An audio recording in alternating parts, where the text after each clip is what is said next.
আসসালামু আলাইকুম। সবাই কেমন আছেন? আলহামদুলিল্লাহ, আমি ভালো আছি। আমার এই ছোট্ট আম গাছটা গত বছর লাগিয়েছে, 1 বছর হয় নাই বয়স। মাশাআল্লাহ, অনেক মুকুল আসছিল। রোদের কারণে আমগুলো সব ঝরে গেছে। এগুলো আছে, এই কয়টা আছে।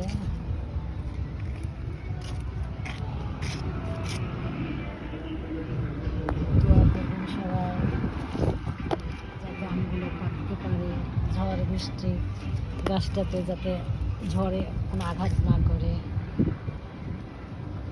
আমার গাছটা যাতে আরও বড় হয়, আরও ফল ধরে। আমার অনেক ভালো লাগতেছে, আমার গাছে আম ধরেছে, অনেক ভালো লাগতেছে।